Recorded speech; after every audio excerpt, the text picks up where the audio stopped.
For those of you who are unfamiliar with Taboola, we are the world's leading native platform. We specialise in taking readers of the open web and turning them into customers for our clients. We are always hiring. So if one of your bold moves today is a career change in 2024, please do check out our career page. It is my job to not only do the intros, but also to do some housekeeping. So firstly, if you haven't found the toilets already, they are located behind the reception desk. If a fire alarm does go off, it's real, so run for your life.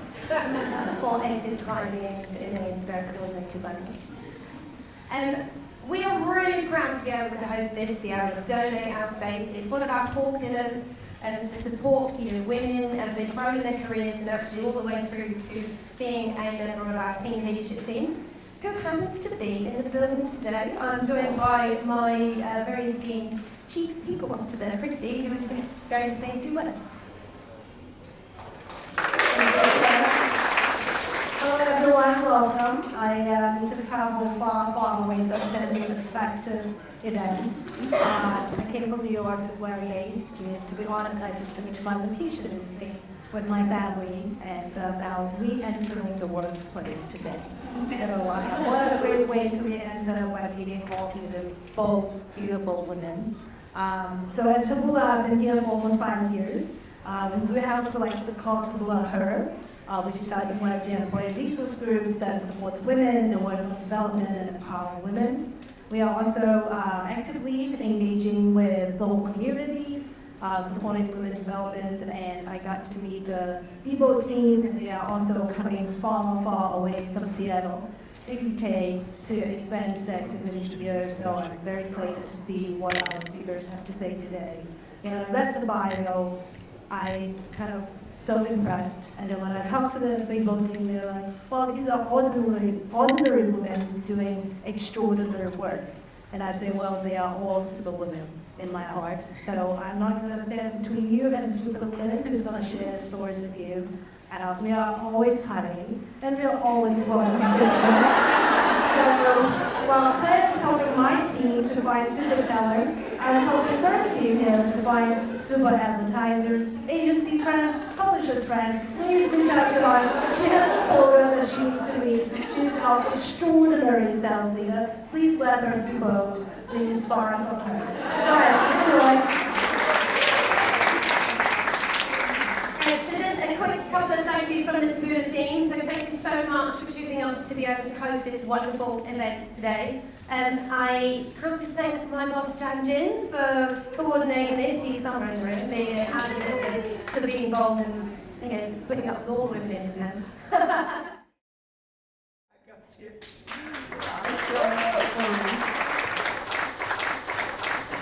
There's going to be a lovely storyline here.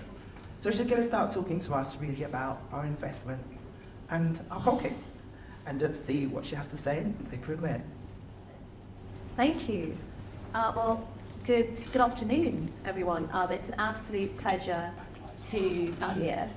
And as I said, I'm going to talk to you about investing. But before I sort of jump into that, I'm going to talk to you a little bit through my journey, how I got to where I am, and what is it I do, but more importantly, what is it that you could be doing. So in terms of my background, I guess I've kind of reinvented myself quite a few times. I am a physicist, so I studied physics at university at undergrad. Then I chose to do a master's in physics, and then I wanted to do a PhD in physics, and my mother said, absolutely not, go and get a job and earn some money, stop working at debt. And she said, what do you physicists do anyway? That soon, and thinking about the knowledge being sold, and she said, the rest of us live in the real world, get a job and get some money. So I was like, right, Mum says I have to go and get some money, what should I do? I need to get a job. And there were some investment banks that came to campus. I had no idea what an investment bank was. As I said, I was a physicist, and that was pretty much my entire world. I remember one day there was a company Credit Suisse. I thought it was something to do with cheese, but everyone was going along. And I was like, oh, I'll go along. And I'm giving my age away here, but they were giving away free popcorn makers. So this is the group who buy a short of a bag. And I was like, right, I'm going to go get my free popcorn maker. And I was like, I'm here now, I might as well go sit. And I remember leaving that event and they were like, the best of bank is burning lots of money. And I'm like, oh, one's going to be really deep. So I said, right, that's what I'm going to do. I'm going to be an investment banker. I had no idea what it was. I literally went to Google, what is investment banking, how does it work, kind of thing. Googled a list of the top 10 investment banks, applied to all of them in that order. And the interesting thing was, they came to, I went to Imperial College, so they came to Imperial, and essentially what they said is it didn't matter that I didn't know finance. They could teach me everything that I needed to know, but what they liked was that as a physicist, they assumed I was analytical, and that was enough for them to teach me everything. So I joined Morgan Stanley Investment Banking when I graduated. This was pre-2008. I say when banking was still good. After the financial crisis, things changed quite dramatically, and I sort of got to a point and I said, right, it doesn't really make sense to be here anymore. What should I do? Long story short, I went back to study. I love to study, so I did an MBA. 2-year MBA program, London Business School. And it was really during the MBA that I realized that there's a massive world out there, and there's a much bigger world than banking. Up until that point, that's all I'd ever seen. And I met so many different people from different countries doing different things, and I really thought, wow, no, you can pretty much do whatever you want. But the thing about the MBA is, it gave me a lot of confidence. I'd met MBAs before, and my impression of them was that these arrogant American MBAs. I think they can do everything. But after doing the MBA, I realized that actually what it gave me was confidence. And at that point, I literally felt there isn't anything that I can't do, with the exception of being president of the United States, because I'm not American. No, but everything else is pretty much up for grabs. It's really just a case of deciding what I wanted to do, figuring out a strategy of how I was going to do it, who was going to help me get there, what networks did I leverage. But I really felt the Lord was my only step there. And I think it was that moment that my sort of entrepreneurial spirit sort of woke up. However, I didn't really have an idea that I was super passionate about. So I ended up going back into banking, but I joined another firm. I joined Goldman Sachs as an ultra-high net wealth advisor. And my role there was literally to help incredibly wealthy people, so the richest people in the country that you could think of, to help them to invest their money and make them more money. I was at Goldman Sachs for just over 6 years, and the reason I left is it dawned on me one day, and it really should not have taken 6 years, that all I was doing day in, day out was making very rich white men richer. And I suddenly felt like, what impact am I having? Like, how is this helpful to the wider society? In all honesty, to some of our clients, if I didn't help them to make this money and could get 20 million, 30 million, 50 million, they didn't really need it. So I thought to myself, why don't I help people who need their help, even if it's just helping them to make £50,000? It aligns with my values, it gives me a better sense of purpose, but I'm actually making a difference. And that's why I founded Propel. So Propel is a female-focused investment platform, and our whole mission is to help women invest with confidence and build long-term sustainable wealth. Because what data tells us is we don't invest anywhere near as much as you. And in this country, the gender investing gap is 1.65 trillion pounds. The gender pension gap is 14%. So there are large numbers of women who you wouldn't classify as poor, who will get to retirement and suddenly realize they do not have enough money to maintain their standard of living, or in some cases even get them through to the ends of their life. And it's for multiple reasons. As women, we unfortunately earn less. We take time out to become carers if we have children, elderly relatives. Something I found out quite recently was just the impact of menopause on women and work, and how that affects their salary as well. And then also we live longer. So when you factor in all of these things, we really have to be putting our money to work. But what the data tells us is we're very good at squirreling cash. So women have the highest numbers of cash ISAs, but significantly less stocks and shares ISAs than men. We have cash in savings accounts.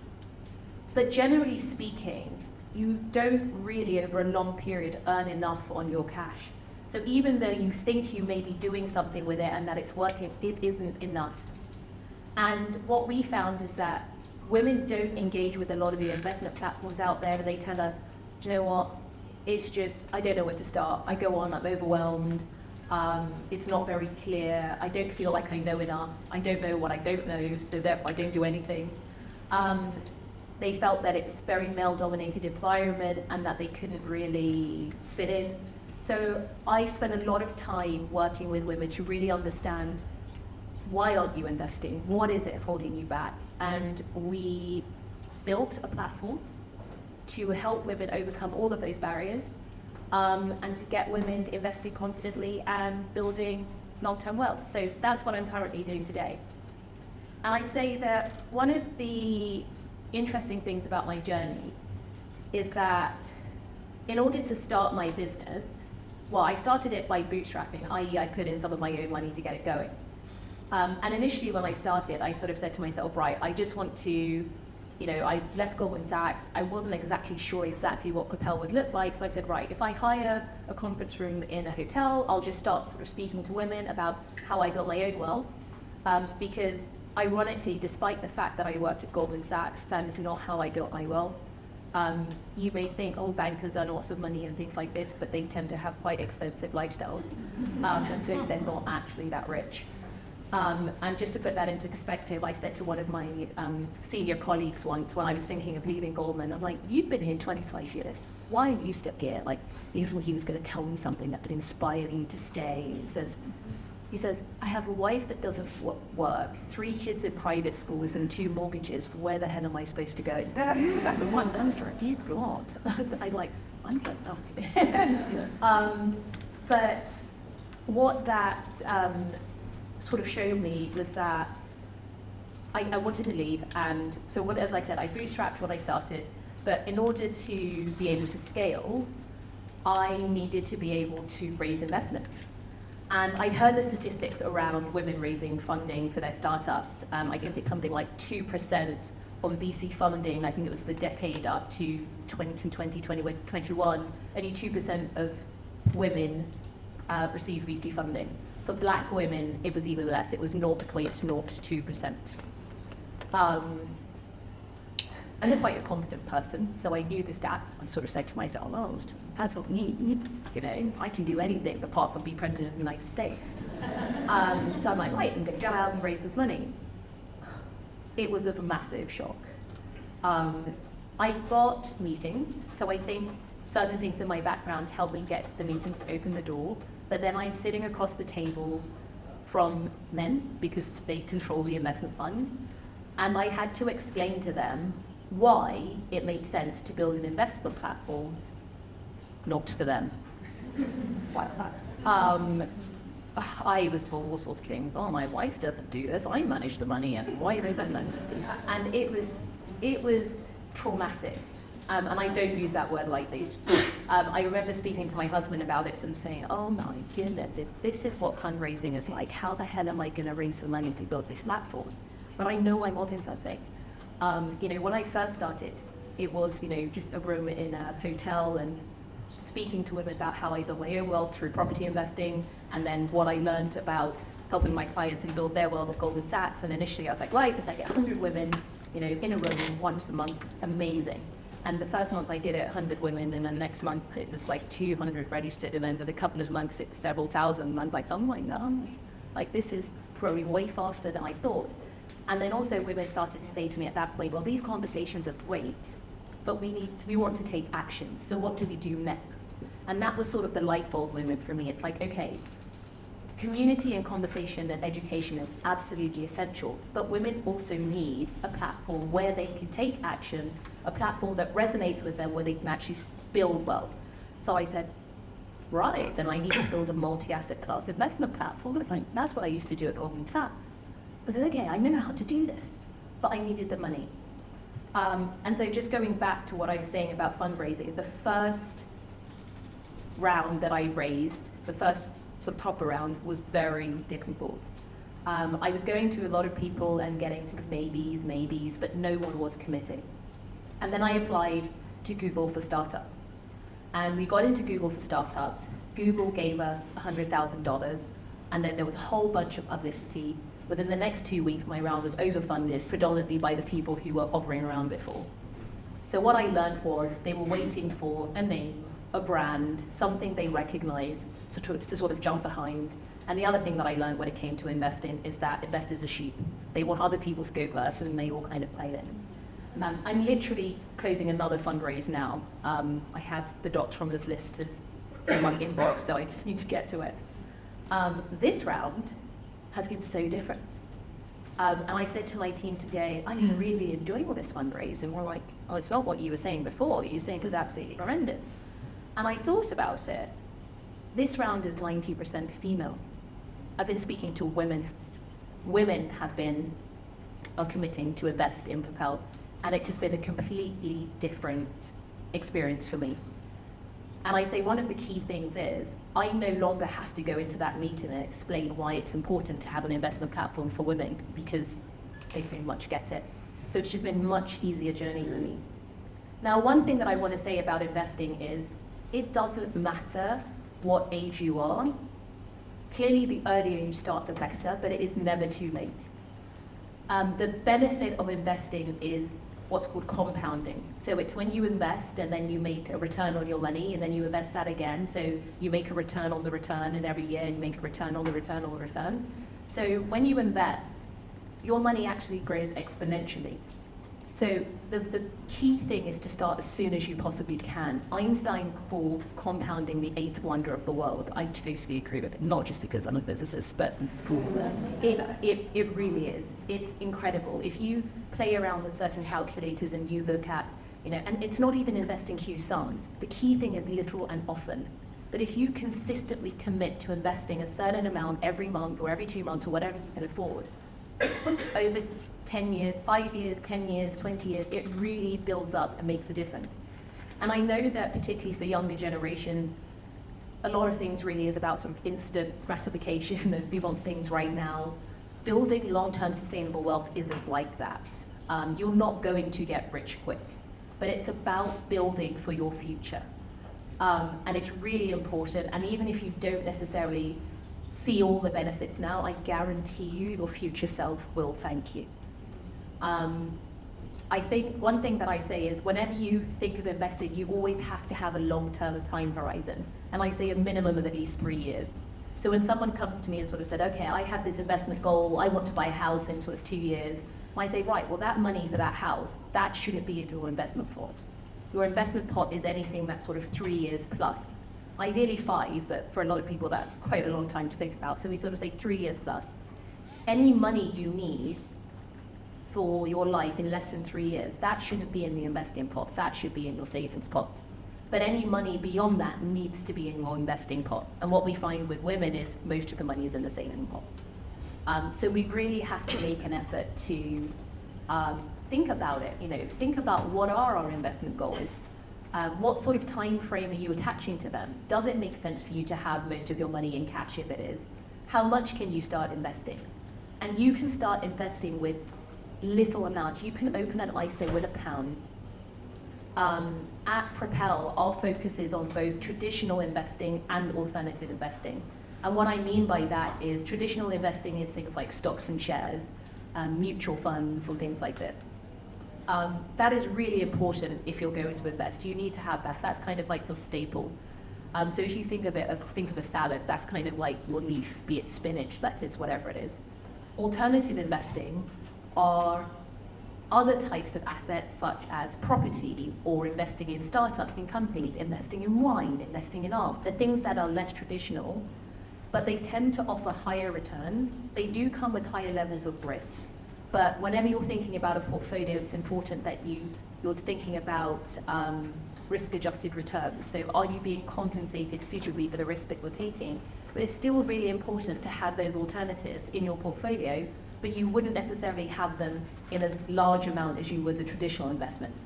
So if you go back to my analogy of the traditional investments being your sort of spinach, lettuce, whatever leaf you choose, the alternatives are your superfood. You don't have a lot of them in your salad, but you absolutely need it. And this is what I saw at Goldman Sachs. Our clients came to us for the alternatives. They would take the other stuff too because they needed it in their portfolio, but in all honesty, you could get that stuff anywhere. But Goldman was particularly good at alternatives. So I sort of said to myself, well, if this is how the wealthy build their portfolios, then why the hell are every other investment platform for what I call retail investors, for you elite, why do we not have access to that?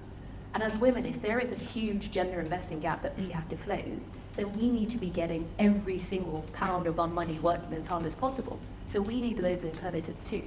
And that's what we do at Propel, we bring both. So the first asset class we started with is property investing, but fractionalized property investing, which means minimum investment amounts can be from as little as £100. Because a lot of women have sort of said to us, well, I can't buy a house, I don't have a deposit, I just can't afford it. So we found the partner that allows access to certain types of property investing from as little as £100. So now when I meet women and they say to me, oh, I don't have any money, I can't invest, I say, well, do you have £1? You can open an ISA. Do you have £100? You can start investing in property. And we can show you exactly how to do it. So I think it's clear why the industry needs to change. I didn't see anybody making any changes, so I decided to do something about it myself.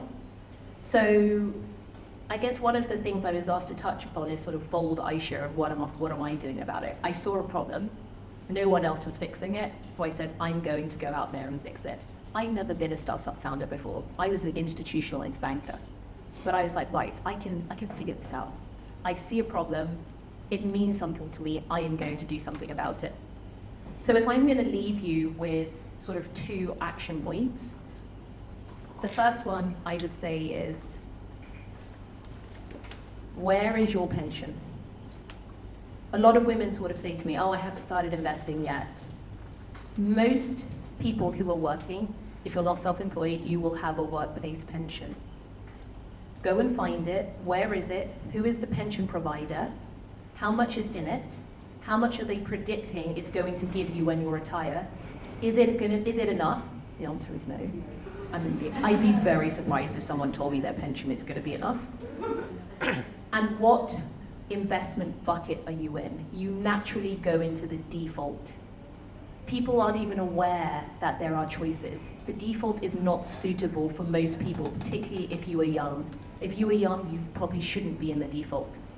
So start having a look at some of the other options. That is such an easy thing for you to do. You will have all of the information. The second thing I would say to you is, of course, join Propel. But we have a whole wealth of financial content and courses that I've written myself. They aren't boring. If they are, tell me, we'll get them changed.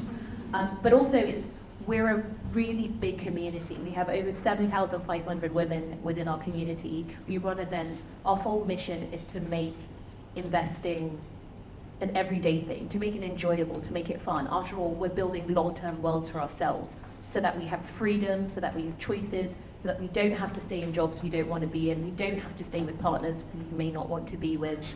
And there are so many women out there ready to take that next step. We're not on those. So yeah, please join us. Thank you.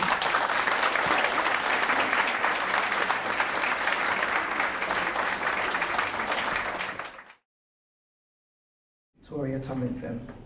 She's here to talk to us about our very well documented extended life expectancy. In addition to our financial planning that we just discussed, and the investments, what else do we really need to consider to secure us as women and making sure that we have longer and fulfilling lives and careers? Please.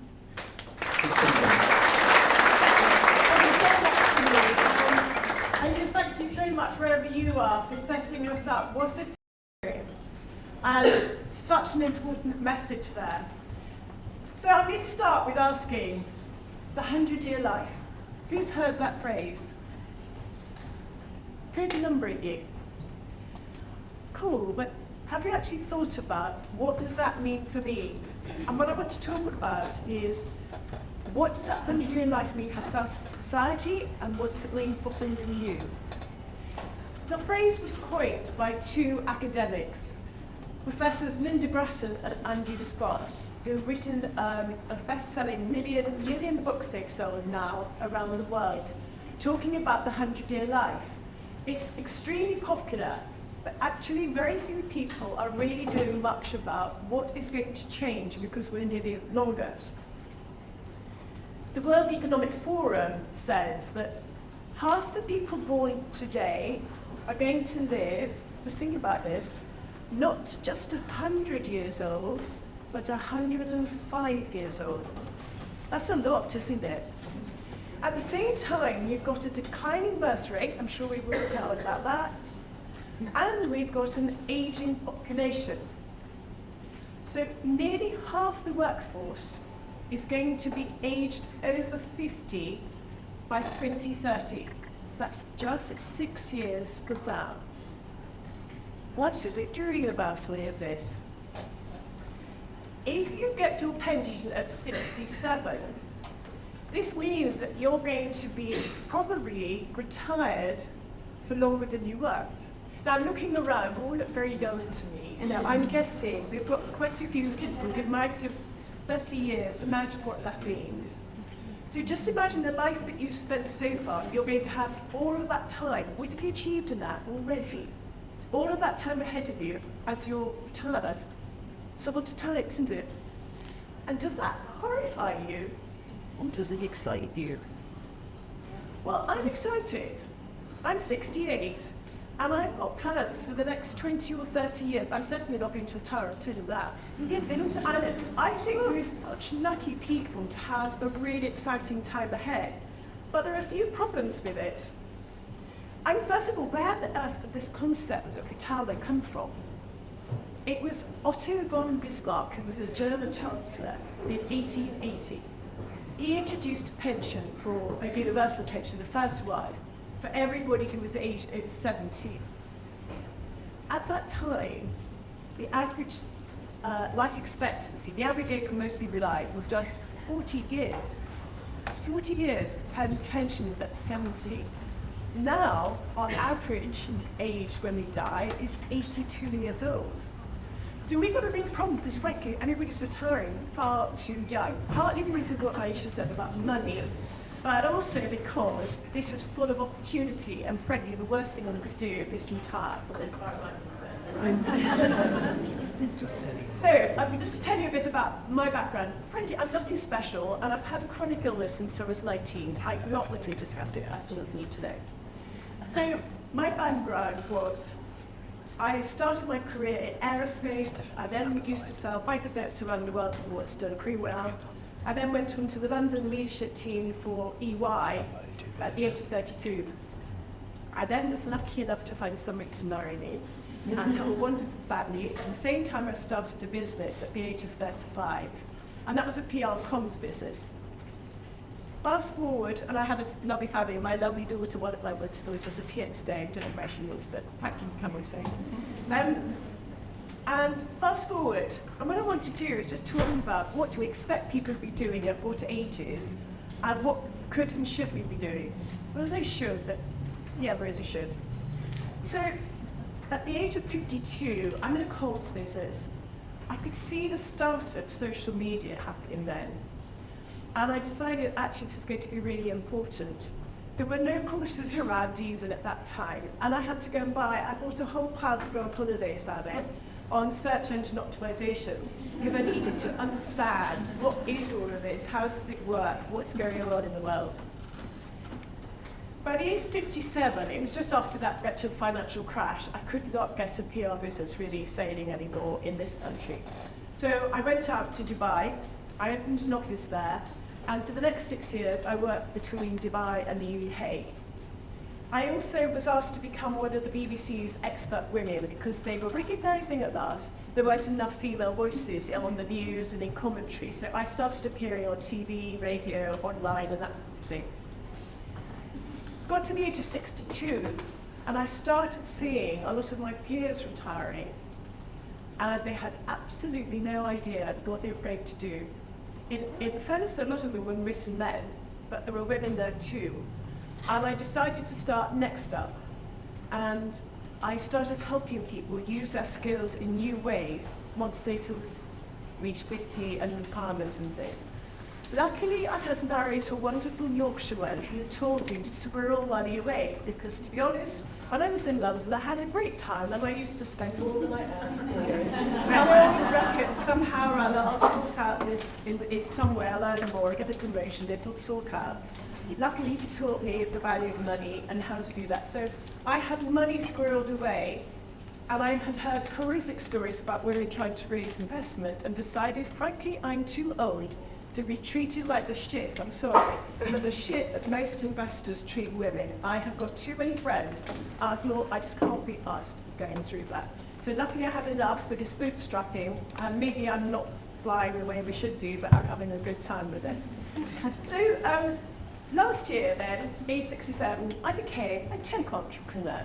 And we created a platform, and we took all our learning with helping people with retirement. And we now have a platform to help people is planning what you're going to do, following with the money, that's so important. But the bit everybody's really struggling with is what the heck am I going to do? And what we're doing is giving loads of ideas. It's got 200 plus video stories of people saying what they're doing, giving ideas and inspiration. So I want to ask all of you, what age should we start becoming old? But much more to wait. What age should we stop becoming old? So I want to see, we're seeing the word iris, or for the name, iris apfel. Can you all get to this wonderful model, huge glasses, flamboyant, wonderful looking outfits? Do you know what age she was when she got her first modelling contract? Her first modelling contract. Anybody know? 78? 78? It was 85 years old. Yeah. But she became a global, you all know what I'm talking about. She became a global household name from the age of 85. She only started at 85, for goodness sake. And she kept going until earlier this year, sadly, when she died. But she was 102, and that's a pretty good life. And then I want to talk about somebody after my own heart, Trisha Custon. I don't know that anybody's heard her name. So she had been in business, she'd been a coach. She'd reached the age of 65 and thought, I want something with a real purpose, I want to start something new. She looked around for problems to solve, as we tend to. And she realized that the makeup industry was really patronizing to older women. And she launched Look Fabulous Forever. And she's now 76, she's worth millions, and she's going strong. Yeah. And then there's a friend of mine, Jackie Utley. Now sadly she was widowed in her early 60s. But she eventually went back to dating. And she found the whole experience pretty horrific and hilarious. And she's written this book. If anything got publishing in here, she's looking for a publisher. And it's called 69 at 69.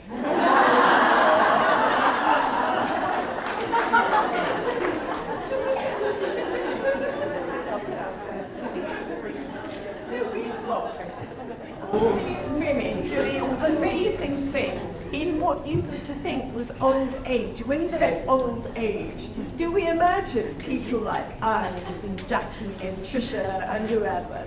No. I think we've got the wrong impression about age altogether, and we have to make people of this. So, we have got a problem though, and that's that employers won't employ people aged over 50.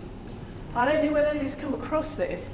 The last few posts that I've had on my LinkedIn, I think it was 58,000 or 79,000 or something, sort of impressions, comments, 1,000 comments, all sorts of things.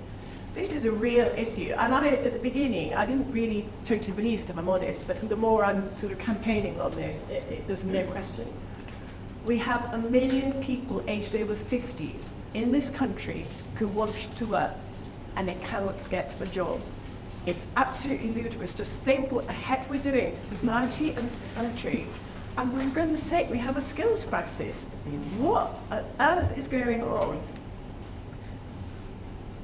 So We've also got the government not understanding, they're misinterpreting data. If anybody knows how I can get to the government, maybe. They do not understand the data. We've got Jeremy Hunt and Nell Stride going on about, oh, let's get all this 50 plus off the golf course and get them back to work. I'll tell you, they would love nothing more than to get back to work. And to be honest, a lot of people need to get back to work because they still need to earn money. So we need to change a lot of things at the moment. I also heard one employer, I kind of want to work with them more, so I'm not going to tell you who. They referred to their older employees as permafrost. I don't know whether you know that phrase. It means you're half frozen. It's hotter than the Arctic Circle. It's leather deep frost. It's appalling on the end. So we have got a real problem here. And if people don't have any sense of purpose, they age, they will become old, isolated in nursing homes. They're 2.5 more times likely to get Alzheimer's. I started Next Up because I wanted to help these people. We've been piloting all sorts of things to prove people have got fantastic skills, they can support society. We've been getting people mentoring tech entrepreneurs, and they go, oh, not techie. I go, don't worry, they're techie. And they bring all sorts of skills. It's absolutely fantastic. We've got people helping charities, starting businesses, coaches, all sorts of things. Age is not a barrier. I'm passionate about this because this is a real societal issue. We need to overhaul what we do. Yes, we need the government to start bringing in policies and incentives for employers to put not just people in their 50s, for goodness sake, but in their 60s, 70s, 80s, 90s, 100s. They do that in Japan. Why not here? It's ridiculous. So, yes, we want the government to do things, but actually all of us need to do things, all right? What do we need to do? So we're going to be bold, because today is all about being bold. Bold action number 1 is your money. I couldn't sort of emphasize more what Ayesha's saying. You may be one of the sad people or unlucky people who reaches 50 and nobody wants to employ you. You could be living for another 50 years. Have you got enough money to live that long, comfortably?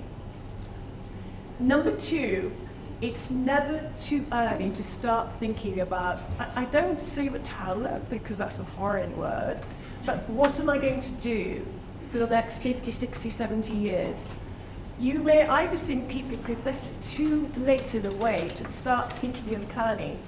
And they didn't have time to get the qualifications they wanted to test out ideas and things. It's just time to think and gently start planning and doing things. And next time you're in a group of friends and you go, we've got to change things. Well, who is that person? Why not you? Who makes those changes? Think about you. You could pick up things now. What age are we to stop being bold? Why don't you do it? And then we absolutely have to rethink age. Let's stop talking about it as this ghastly negative downward spiral. It's a time to wash up. I'm having, you may gather, the time of my life. I seriously am. It's been one of the hardest things ever, this business. I can't tell you, but the problem is who flipping pays for all of this. But we're getting there. And honestly, it is so rewarding. I'm having a full jump. Don't think of being cold as being miserable. It's the best time of life. Enjoy thinking about getting older. And getting all that.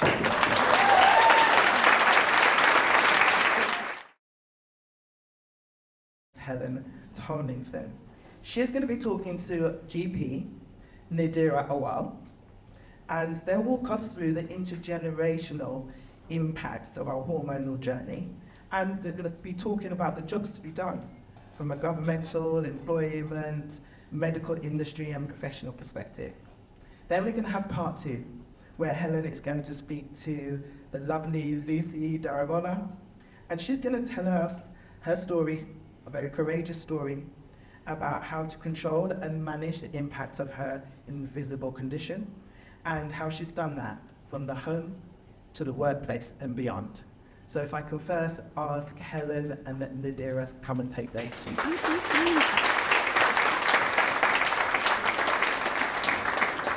Good afternoon, everybody, and thank you for inviting us here today. So just very, very briefly, because we want to hear from both Nadira and Lucy. My name is Helen Tomlinson. I am the head of talent and inclusion of the Adecco Group, who are a global recruitment business you may have heard of. But the reason I'm here today is I'm also the UK government's menopause employment champion. And I was asked by the government to take this role based on my lobbying of government to ask them to make having a menopause policy a legal requirement for organisations over 250 people. And that, I guess, is my bold thing that I've done.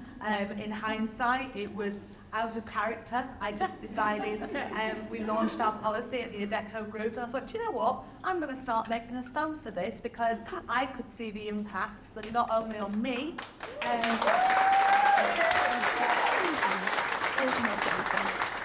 not only on me, who had a relatively straightforward perimenopause and menopause, but my best friend is a nurse in A&E in Bradford, where I'm from, and she had a very different experience. I've got friends who are teachers who had very different experiences, and it goes on. We've got lots of different women in lots of different organisations who have had a really tough time. As Victoria quite rightly said, women over 50, fastest growing demographic in the workplace, and we need to retain the talent wherever we can. So that was my why. I started the role on International Women's Day 2023. I've launched my strategy called No Time to Step Back, which you can find on the government website. I've just launched my second report, Shattering the Silence About Menopause, which lays out my 4 imperatives for 2024 and beyond, which are around the intergenerational conversation, the intersectionality of menopause and perimenopause, the impact on others, and the international conversation, because we are leading the way globally in this conversation, and more we are sharing best practice. And when I say sharing, we're sharing it with the rest of the world. So now I'm going to hand over to Nadira. I'm going to give you a bit of an overview. First of all, so Nadira Awal is an NHS GP and an accredited advanced BMS menopause specialist. She's passionately committed to enhancing women's health and empowerment, especially through the pivotal phase of menopause.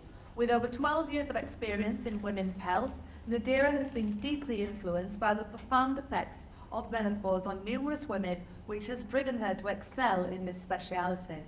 In 2021, she established Pause & Co Healthcare, a private menopause service that focuses on educating and supporting individuals about the critical interplay between health and lifestyle during menopause. Her own experience with early menopause and her professional journey inspires her dedication to delivering outstanding care and insightful guidance to those navigating the significant stage. So I'm going to hand over to you now, Nadira, to first of all talk to us about that end-to-end hormonal journey. Thank you. Thank you, Helen. How do I follow now? Ambiguous.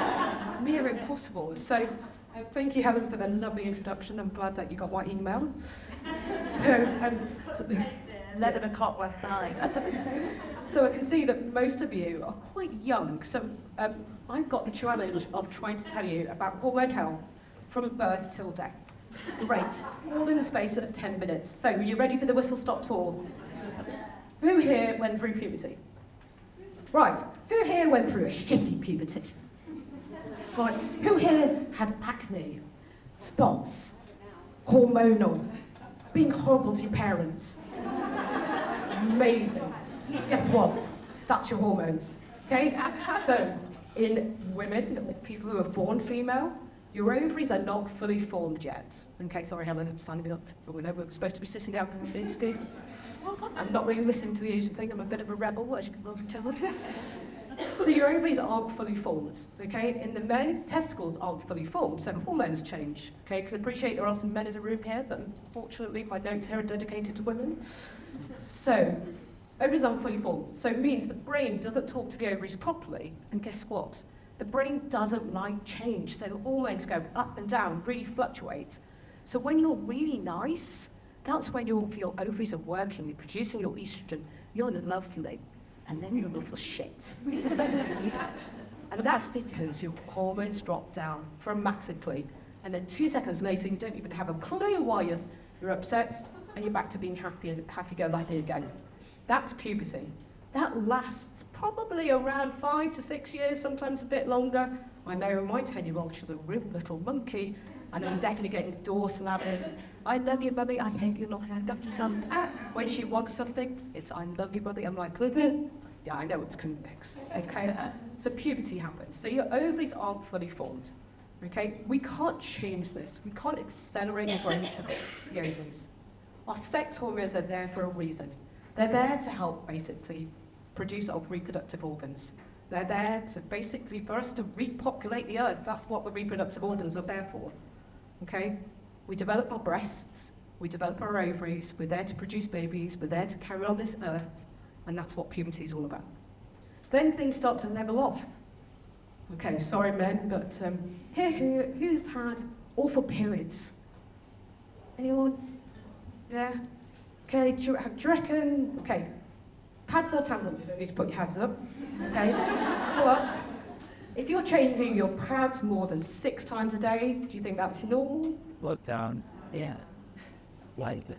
Some people say yes, some people say no. You should be changing your pads or tampons about 6 times a day. Anything more than 6 times a day is abnormal. It's abnormal heavy flow. When my dad was a GP, he used to get people coming in with their pads and tampons. He had to weigh them. That's the old school. I don't want to see your pictures. I don't want to see your clots. I don't want to see your pads. I trust you. I believe you. But guess what? Your ovaries are now fully formed. But some people have irregular periods.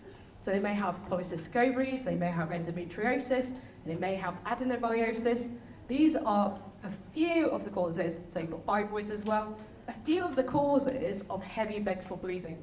So if you're having to change your pad or your tampon more than 6 times a day, please come and see me privately. I do consultations or even do your discount rates. But you'll be changed for this. Genuinely, please go see your GP if you've got heavy menstrual periods. The reason being, people can become really anemic, okay? People become anemic just through blood flow. The amount of times that I've seen people go from a normal hemoglobin level to having a really low hemoglobin level just because they're periods. I recommend all my women, every single person in the entire world, to be taking iron supplements every day. Keep your iron stores boosted up. Okay, yes, they cause constipation. It's just 8 weeks a day. Take up the glass of orange juice or have an iron-rich diet.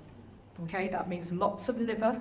So when you know your mum tells you, eat your liver and eat your spinach, she's right. Okay, she's completely right. So we've gone through heavy menstrual bleeding. We've gone through our 30s, and we're like, well, finally, we've established our periods. They're great. Our ovaries are fully formed, and then boom, hits the menopause, the perimenopause. So the perimenopause is the phase that's the run up to your final menstrual period. So guess what? The ovaries are starting to get smaller. So from the age of about 35, they're actually starting to get smaller and smaller, and our egg quality decreases. So it means that that's why we say now 35 is a geriatric pregnancy. The rate, God, was 35, and when I had my second baby, so I was geriatric. But genuinely, egg quality deteriorates after 35. We're seeing women now who are career-driven, great, and they're wanting to establish themselves as well before they're having their babies as well. We don't talk about egg freezing. Egg freezing is where people wanting to freeze their eggs so they have good quality eggs, so that they're trying to rule out some disorders that are happening. Good for them. Unfortunately, it's not available on the NHS. But if women had a choice, why not? It's happening for the other parts of the world. But certainly, egg quality is important. So the perimenopause is kind of reverse puberty. Your hormones are going up and down really erratically. Anyone in the room having perimenopause symptoms, menopause symptoms? Yuck. So I started my perimenopause journey really in my mid-30s. My biggest passion is around ethnic variation in the menopause. Okay, the average age of the person who's having their final menstrual period in a Caucasian lady is 51. The average age in a woman of global majority is around the 45 mark for their final menstrual period. So that perimenopause phase can last 5 to 10 years before, so you can start in your mid-30s. So when you're seeing your colleague at work, and she may be coming from sweats, or she forgets what she's talking about, please just be mindful that she may be experiencing perimenopausal symptoms as well. So that's your perimenopause, where your hormones go up and down. So these ovaries, I've had to use the analogy of your ovaries being kind of like two little raisins when you're born. Okay, they get bigger and bigger, they become the size of your fist. They're really not that big, it's hard to scale. Okay, and then you become smaller, yeah, some from whatever it was, yeah. But they become smaller and smaller. Okay, so, and they regress, but they're still producing tiny bits of estrogen. So when people say that they've been through their menopause, they've been through these horrible changes that go up and down in the perimenopause phase, but actually after 50, when they've had their final menstrual period, your hormones start to level off, because the ovaries go, I don't need to talk to the brain anymore. The brain can go, I don't need to talk to you anymore. So it doesn't reproduce any of the hormones anymore, it's very little. So they settle down, and so you don't get as much symptoms. So you feel more stable. And you know what? Since starting HRT, I'm living my best life. Okay, definitely. I love my job, I love the role that I do. You know, I love my NHS work, I love my private work, I love empowering people. So my bold action to you guys today is go out there and empower people. Empower the person that you go out and you see on the street. Tell them that they're making a change. And I saw a lady today just outside Aldgate, and she'd actually been a gang member, and she'd basically come out of the gang, and she's now empowering young people and putting them into finance, and actually basically financing them to help them to start up and do training days. And I just went, that's amazing. You know, what you're doing is amazing. So you can make small changes, and that's what I would say to you. So please go out there and empower everybody. I think with one bold action.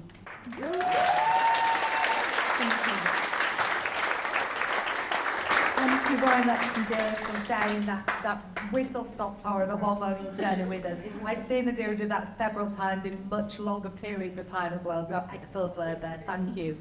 And I'd now like to invite to the stage Lucy Daramola, who works as a client partner lead at Microsoft Advertising.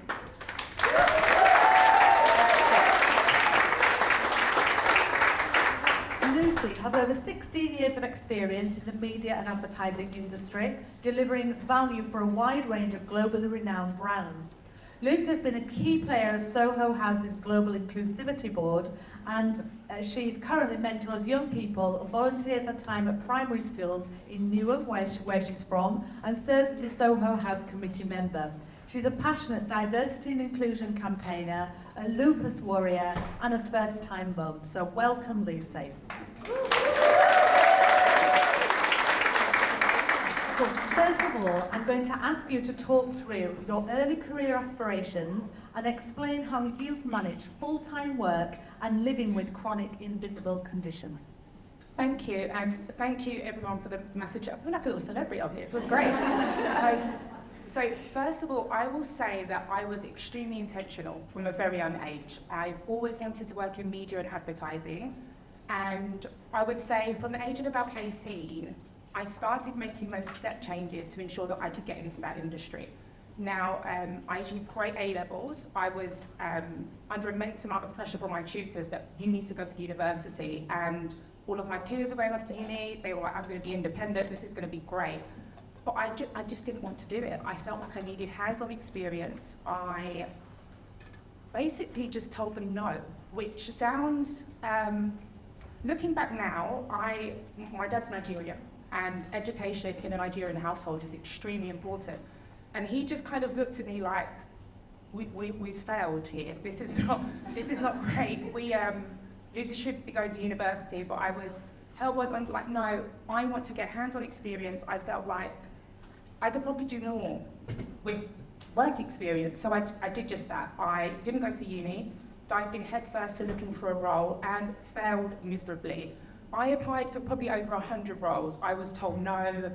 As I mentioned, my parents do not work in media. I'm the eldest of 4 siblings, and having a network in media is massively important. I thought, genuinely, at the age of 18, I was going to walk into a digital agency and they were going to applaud me like this. Honestly, welcome me with open arms and say, here's your job, but it just didn't work like that. 3 years on, still looking for a role. and I had to pivot. It just wasn't working. So I started looking for roles in media agencies, but as a receptionist. Now that was an easier route in. I landed a role as a receptionist in a small SaaS startup, worked there for a year, and I would say, looking back now, I'm probably a sponsor. She was an MD, and she was like, Lucy, you're doing great. I know you don't want to be a receptionist. I know you don't want to do admin. We're going to hand you a job. You're going to be a client service exec. And I was like, honestly, I was like, Mum, I've made it. I was like, listen, I'm in media now, official role. And I would say 4 weeks after having the role in the table, I lost the ability to walk. So couldn't sit up in bed, couldn't walk without an aid. I've got visions of my mum feeding me in bed. It was impossible to sit up. I'm going to say the scariest thing was I didn't know why. It was very hard to manage. I was 18, all of my friends were at uni, all of my friends were partying, and I was literally in bed, unable to sit up.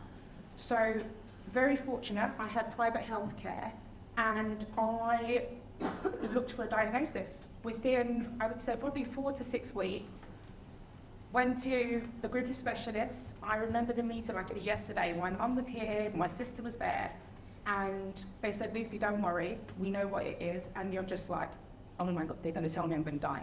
And that's what went through your mind. And they said, you've got lupus. And again, I was like, okay. And my sister, bless her, she's very candid, and she went, is she going to die? The doctor said, no, she's not going to die. It's chronic, we can manage it, but it can be quite severe. So again, this didn't really mean much to me. I just wanted to walk. Bearing in mind, I still had my job offer on the table.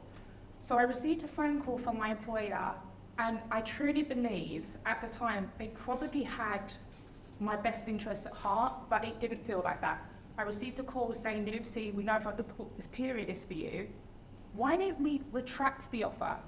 It's okay, it will be there eventually, but we'll retract the offer, focus on your health, and we'll deal with it when you finally feel better. And I was mortified. I don't think this employer realised this was my life goal. I was meant to be working in media. I'd taken a receptionist role, worked my arse off for a year, and I just said, hell no. I'm going to walk into that office, 6 weeks' time, you will see me walking back, stronger legs, more positive, and I did just that. 6 weeks later, walked into the office, took my job offer by the horns and said, I'm here to stay, which was, probably looking back now, probably one of the boldest moves I've made in my career at 18. And the rest is probably history, I would say. That was probably the boldest moves I've done. And that's absolutely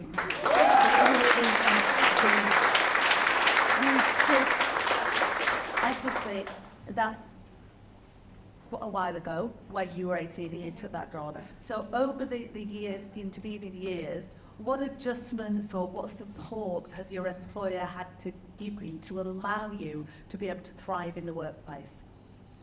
That's a great question. So first of all, I would say that only 4% of people living with an invisible condition or a disability tell their employer or disclose that to their employer. Now, first of all, when I read that stat, I was like, that's ridiculous, only 4%. And then I also felt a sense of, I'm in the 4%, but what am I doing differently that goes against the grain? I just couldn't understand it. And I think it partly comes down to the support that I've had, my network, my mum, my partner, my friends.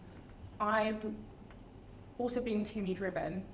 I feel that I would be doing myself an injustice if I wasn't honest, if I wasn't transparent, if I didn't explain the situation. So going back to the original story, after being diagnosed with lupus, so I'm not sure if many of you know what that is. The Selena Gomez and Lady Gaga, they're probably the most famous people I know with lupus. They raised awareness. It's an autoimmune condition. It varies in severity. I would say that the way it impacts me is fatigue, extremely tired, and mobility. So there are some days that I'd walk into the office, the next day I'd wake up and feel very stiff. It affects my skin, hair loss. It varies. It can impact my immune system, my lungs, its impacts. So as you can imagine, it's very hard to predict how it's going to impact me. But with that, I would say the adjustments I need from work also vary. So again, being transparent, having that open dialogue with your employer is extremely difficult, but extremely crucial. Without that, I wouldn't be in this position today. As I mentioned, I was very bold and transparent from the beginning. And I would say that, I'll give you a prime example. I'm currently working at Microsoft. I sit on the sales team, and I joined Microsoft 7 months pregnant. Now, saying that out loud, well, of course I did. Why would I not join a company 7 months pregnant? But most people thought I was absolutely mad. They were like, why would someone employ you 7 months pregnant? You also have chronic conditions. Why would they do that? And I was like, I'm not badass. That's what I'm doing.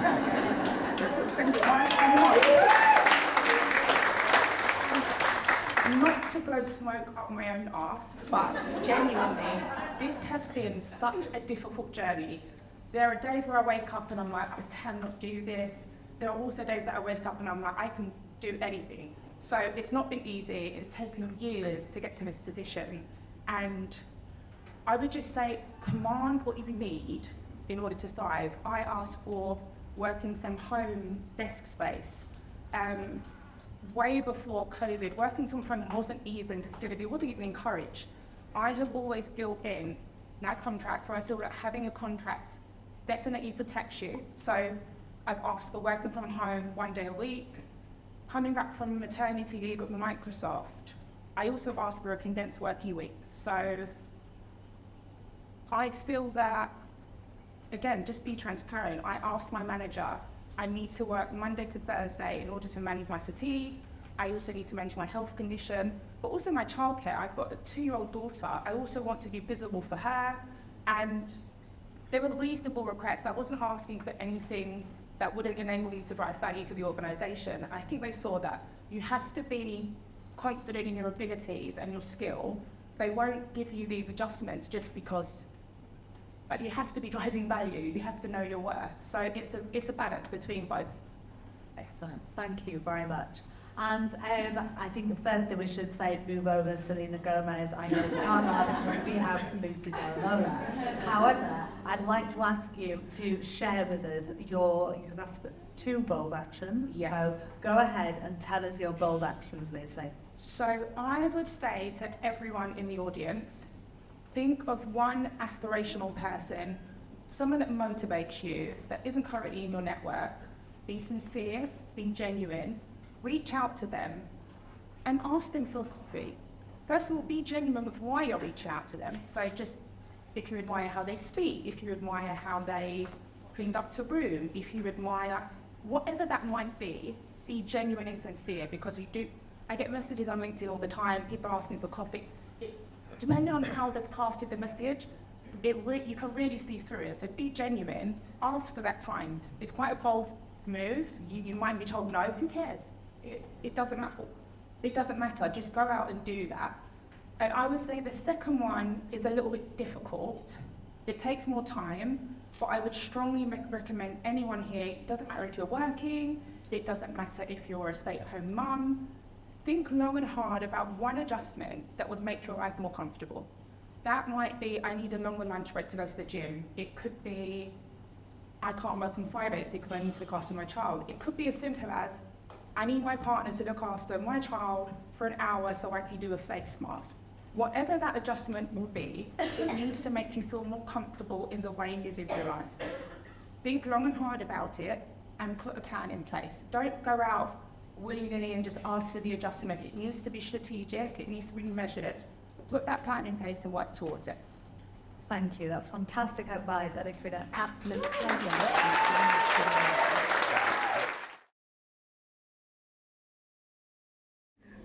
What happens when we need more than the treatments? When prevention becomes the way forward and our best friend? Our next esteemed speaker is going to talk to us about how we can get ahead of the curve. Sport is a tool consistently cited as a natural panacea to the plethora of health issues that we've discussed here, from swimming to weight training to team sports. And so it makes sense not only to discuss the positive physical impact of sport, but also the financial and policy investment needed to combat the poor take-up of sports, which we hear about often from women and girls. And with that, I'm going to hand over to the esteemed Stephanie Hilborne, OBE.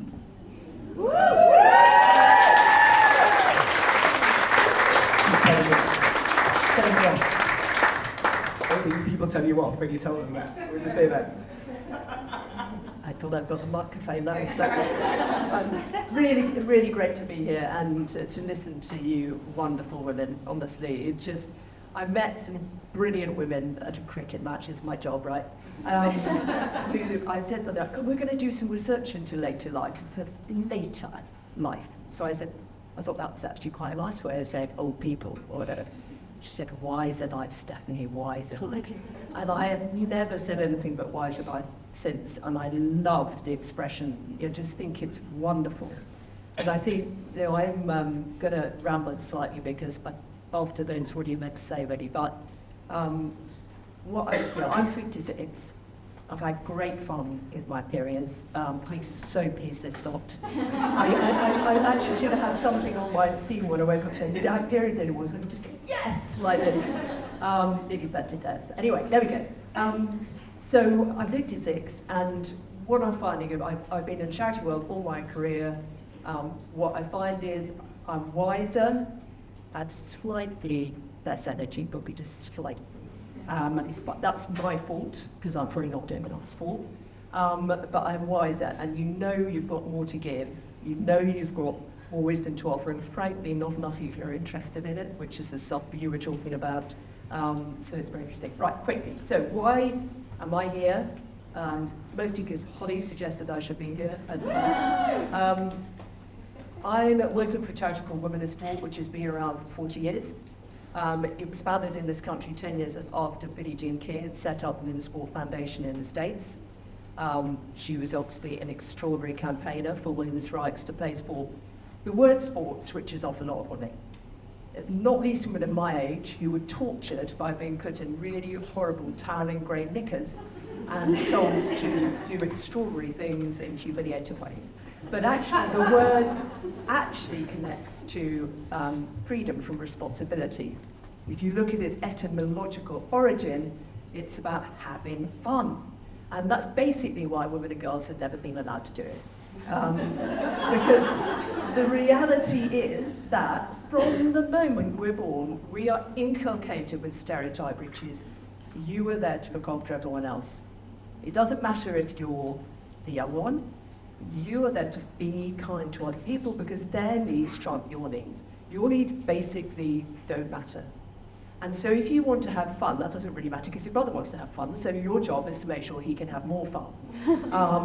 When you're a little bit older, it will be obviously you look after your kids and have to say your husband. Sorry, men in the audience, I do a talk for men, right, where I'm a little bit less blunt, but I mean, it's not men's fault.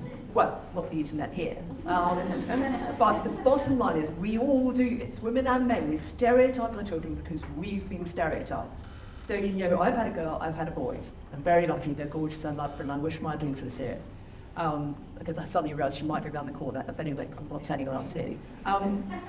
And you know, when I had the little girl, the midwife did not pass her to my ex-husband and say, oh great, you can play football with her. But they did want to have my boy. Because that's how firmly stereotyping begins. Now with my little ones, as it turned out, one of the highlights of my ex-husband was that his mother was brilliant at cricket. Absolutely brilliant at cricket. Taught him how to bowl a googly. She'd be 80-something now. She used to play for Warwickshire. And so he didn't have any hang-ups about women being good at sport. And the other highlight of my ex-husband, there may be other good points too. You sometimes forget about them. I've never talked about it this much. It was, but he agreed with that. We didn't really worry we crush our kids, except that they've got to bloody throw and catch a ball well. That was like, we didn't mind if they failed their A-levels, if they had to go to university, as long as they could bloody throw and catch a ball. So, and we both agreed that was important for both of them, so we were kind of throwing things at each other. It's too late to call the LSPCC, they're in their 20s. But they actually did develop unusually good ball skills, very, very young, which seems like a random thing to be sharing. But actually, our research on this sport shows that's unusual for girls. That basically girls do not get taught ball skills. They are told to be careful from a very early age. And then they freak out because it's like a little boy, a little girl, and they're running along the same wall, and then no one's saying be careful to the boy, but they're saying be careful to the girl, and the girl's going, this is creepy, why are they saying it to me? What's behind me? You know, it's scary when people irrationally tell you to be careful, because you assume there's something extremely scary out there. And then we wonder why girls are a little less confident. Isn't that surprising? We just told them there's a weird thing behind them that they're not sure what it is that's about to creep up and hit them over the head from the moment they're born. So the reality is that by the time our children are starting school, the boys have been stereotyped. We've just done research into little boys. The boys have been stereotyped. If they're not good at football, they may as well not live, because it is so fundamental to their identity, their status. They won't be popular unless they're good at football. You know, we are kicking the ball. Every parent is like making sure their son can play football, because they just dread the day he comes back in tears from school because basically he's been rubbish at football. Meanwhile, girls have gone in. Nobody's taught them any ball skills at all. They can be quite good at cartwheels. That's a positive, except when you're in a skirt. They haven't been taught ball skills. So then you throw them out onto the playground. We go, off you skip, and guess what happens? Surprise, surprise. The boys kick the girls out of the playground, have a great time playing football, bullying each other. I mean, it's not great being a boy either half the time.